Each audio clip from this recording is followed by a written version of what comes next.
Friday morning sprint here on Good Morning Northwest. We'll check in with Chief Meteorologist Kristen Walls in just a moment. But first, here's a look at today's top stories.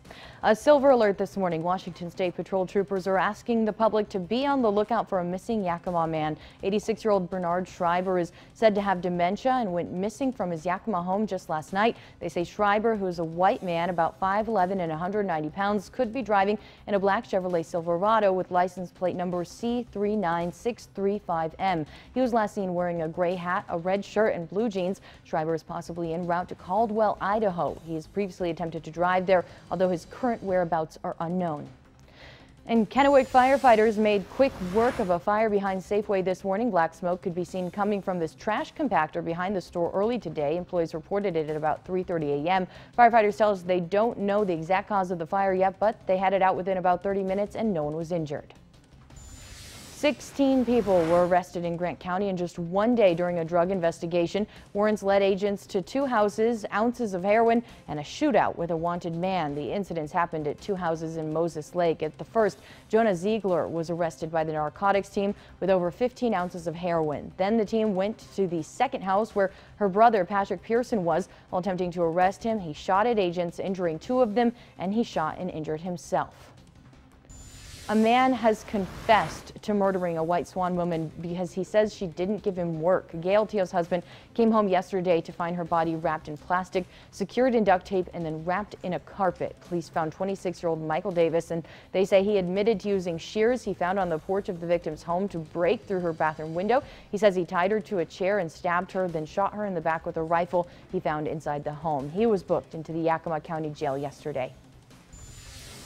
The Kennewick businessman accused of having 3,000 gigabytes of child porn is out of jail on bond. Daniel Bunch was released on Wednesday. His bail was set at $200,000. Bunch was arrested last month after a months-long child pornography investigation. He worked for Bunch Finnegan Appliances in Kennewick, who has since fired Bunch. Yakima police say the man who was shot in the stomach after an attempted robbery near the 1600 block of East Ray Street is expected to make a full recovery. Witnesses told police the victim and his friends were outside of a house when they were approached by a man who pointed a gun at the group and demanded money. When they didn't give him money, he allegedly shot the victim one time, then fled on foot. The incident's under investigation, and anyone with information is asked to call Yakima police. Good news for Smile a Mile Painting. Their van stolen earlier this week has been found. It was recovered by an off-duty Kennewick police officer. The van was spotted at a church in Kennewick Wednesday afternoon. 2 people rode their bikes to the parking lot on Tuesday and stole the van, as you see here. Though the tools were missing, owner Jason Zook said he's happy just to have the van back. 36-year-old Oscar Trevino Gomez was arrested in Selah on suspicion of first-degree robbery. Police say he and 3 other men pounded on a man's car window demanding he get out. Trevino Gomez then pulled out a gun and pointed it at the car. When the victim got out, 4 men then started punching him in the face and body. The victim told police an unknown man drove away in his car and the others left in a separate car. Police say several of the suspects involved in the robbery have violent criminal convictions with firearms and should be considered highly dangerous to the public. And as we're giving you a live look outside right now, this is from the Legend Skycam Network in Toppenish. We are back to drier conditions around the area. We have some clouds here or there, but more storm chances are expected. So let's get you over to Skywatch radar and show you what we have out there at the moment. Again, that band of some wet weather that we had moved through yesterday evening and through the overnight hours is now up to our north. Still some soggy weather, though, around Cle Elum and Ellensburg this morning.